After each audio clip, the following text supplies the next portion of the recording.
Hello friends, welcome to my YouTube channel Small Capital Big Trades।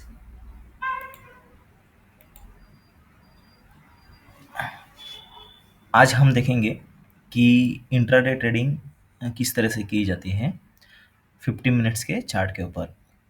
तो सबसे पहले मैं बताना चाहूँगा which chart we wanted to select.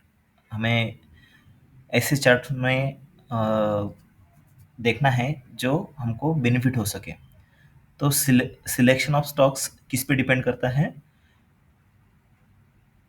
जिस ऑर्गेनाइजेशन का कैपिटल मार्केट कैप 21,000 के ऊपर रहेगा, जो जिसका डेली टर्नओवर डेली वॉल्यूम रहेगा 40 लैक्स के अबव, और जिसका मार्केट प्राइस रहेगा 100 रुपीज़ से लेके 1000 रुपीज़ के अंदर। ऐसे ही हमें स्टॉक सिलेक्ट करने हैं। अभी आप देख सकते हो मैंने स्टॉक्स बना के एक लिस्ट बना के रखा है। ऑलमोस्ट 25 स्क्रिप्ट्स है। इसी स्टॉक्स में हम लोग को देखना है कि कहीं मूवमेंट आता है कि नहीं। जैसे कि भेल, बायोकॉन, एनबीसीसी, हुडको, federal bank, power grid, NTPC, INOX. खाली एक चीज़ इसमें ध्यान रखना चाहिए कि सारे स्टॉक एक सेक्टर के नहीं होने चाहिए। हर एक सेक्टर से दो तीन जैसे आपको उस स्टॉक्स में मूवमेंट दिखता है वो हमें लेना चाहिए। आप देख सकते हो इस स्टॉक्स में बहुत अच्छा खासा मूवमेंट है। ठीक है, तो कल 24/11/25 को किस स्टॉक ने अपने को अपॉर्चुनिटी दिया था कि जिसमें हम इंटरडे ट्रेडिंग कर सकते हैं।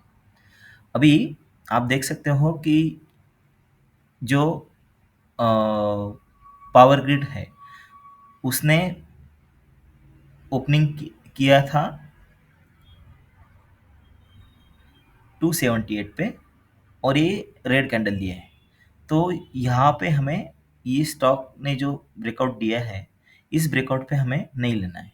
उसका वजह ये है कि फर्स्ट 15 मिनट में जो उसने 0.79% का ड्रॉप लिया है, तो आगे उसका चांसेस बहुत कम बनता है कि वो इमीडिएटली आपको शॉर्ट सेल के लिए कुछ opportunity they.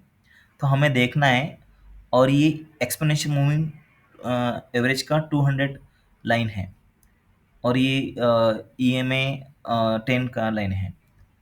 R S I जो है वो सेम हमने 60/50/30 का रखा है। अभी आप देखोगे कि इस स्टॉक ने एक ड्रॉप हुआ, फिर ये एक्सपोनेंशियल मूविंग एवरेज के 200 के अराउंड आसपास ये मूव हो रहा है। लेकिन जैसे वो यहाँ पे एक वी पैटर्न बनाता है, देखो आपको मैं बताता हूँ ये वी पैटर्न।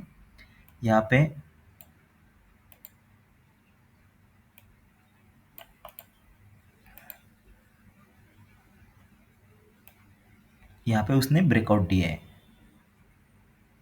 ठीक है, ये कैंडल पे ब्रेकआउट दिया है।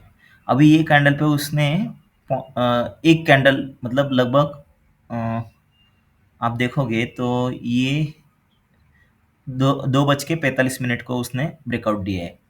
उसमें भी उसने लॉन्ग वीक दिया है, मतलब ये इतना स्ट्रॉन्ग सिग्नल नहीं है कि जो हम बाय के लिए सिग्नल ले सके। तो इसमें हम लोग ने संभाल के ट्रेड करना चाहिए। हमारा रेशियो वही रहेगा 1% ट्रेड, 1% ऑफ द कैपिटल। ठीक है, तो ये 1.15 रुपीज़ इसका स्टॉप लॉस रहेगा।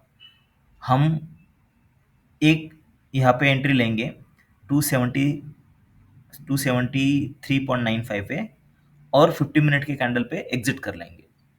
तो आप देख सकते हो ये 0.42% का रेज हुआ था।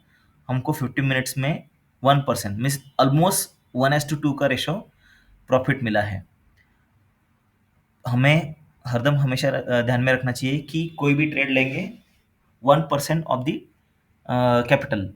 10,000 रहेगा तो 100 रुपये का, 5,000 रहेगा तो 50 रुपीज़ का, ऐसा ही ट्रेड करना है। अभी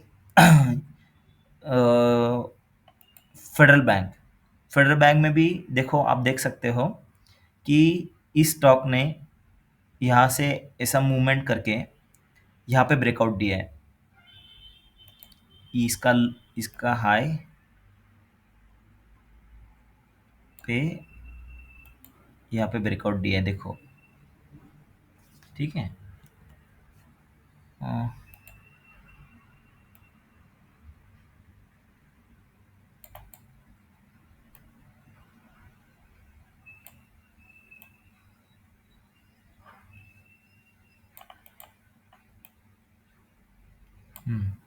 यहाँ पे ब्रेकआउट दिया है। तो अभी हमें पता कैसे चलेगा कि इस कैंडल पे ब्रेकआउट कब होने वाला है? तो हमें एक सिंपल सा काम करना है। जब भी हम प्रीवियस डे का कैंडल चार्ट देखेंगे, उसके हाई पे हमें अलार्म जनरेट करना है कि इसके हाई पे जब कैंडल बनेगी तब हम एंट्री लेंगे। और डबल कंफर्मेशन के लिए क्या देखना है हमें कि ये चार्ट, अभी ये बात हो रही है 10:15 में, ठीक है। तब RSI वो लगभग 55 के अबव था, यहाँ पे आप देख सकते हैं। हमने एंट्री लिया और सेम हमारा 1:1 पे ही मोस्ट ऑफ दी हमें रखना है। आप देख सकते हो एक ₹2.5 का प्रॉफिट है स्टॉप लॉस। और ये लगभग यहाँ 247 पे हमने एंट्री किया 0.90 पे, और 251 पे एग्जिट कर लिया। 1:1 पे ही हमें टारगेट करना है, ठीक है। सेम एनबीसीसी बैंक में अभी आप देखोगे कि एनबीसीसी बैंक ने ऐसा एक यू पैटर्न बनाया था, ओके। फिर यहाँ से नीचे गया और यहाँ पे एंड कर दिया था 21 तारीख को। तो इस चार्ट में इतना मूवमेंट आएगा, ये हमें कैसे पता चलेगा?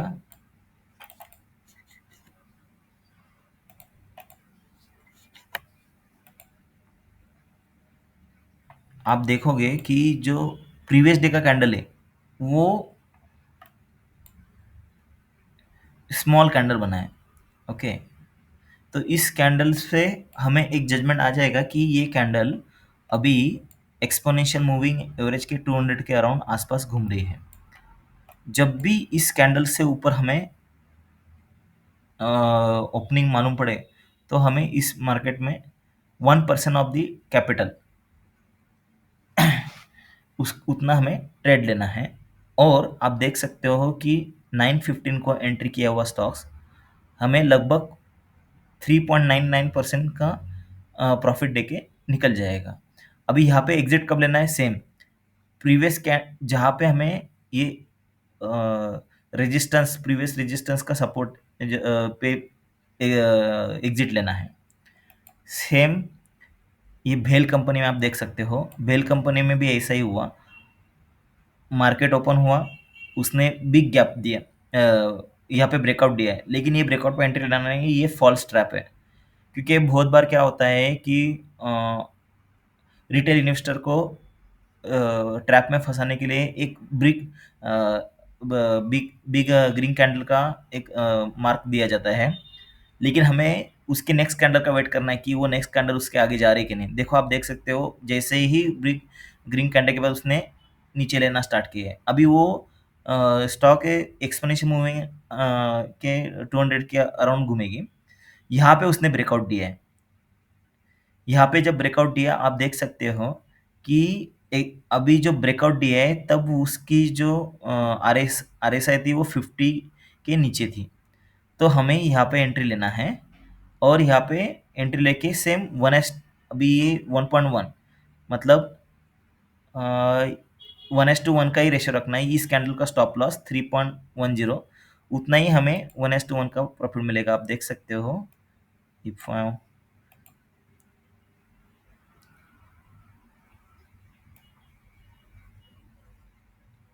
सी 1:1 3.75 का। दोस्तों, ये इंट्राडे का एक स्ट्रैटेजी है। इसको हम इस तरह से ट्रेड कर सकते हैं। ये कोई रिकमेंडेशन नहीं है, एजुकेशनल पर्पस के लिए ये वीडियो बनाया गया है। और मार्केट में कोई भी इन्वेस्टमेंट करने के पहले आपने थोड़ा एनालिसिस करना चाहिए। लेकिन मैं तो ये कहना चाहूँगा कि आप इंट्राडे करने की सोच रहे हो, तो उस ऐसे ऐसे इक्विटी में स्टॉक को ट्रेड कीजिए जिसका मार्केट कैपिटल लार्ज कैप में आता हो, जिसमें डेली वॉल्यूम अच्छा बनता हो। क्योंकि क्या होता है, जो भी हम ट्रेड करते हैं, उस ट्रेड को हमने बाय किया या शॉर्ट किया, तो उसमें अच्छा खासा वॉल्यूम होना चाहिए। नहीं तो हमारा जो पैसा है ना, वो लॉस होने का बहुत ज़्यादा चांसेस होता है। तो दोस्तों, आपको ये मेरा वीडियो अच्छा लगे तो प्लीज़ लाइक, शेयर, सब्सक्राइब कीजिए। Thank you.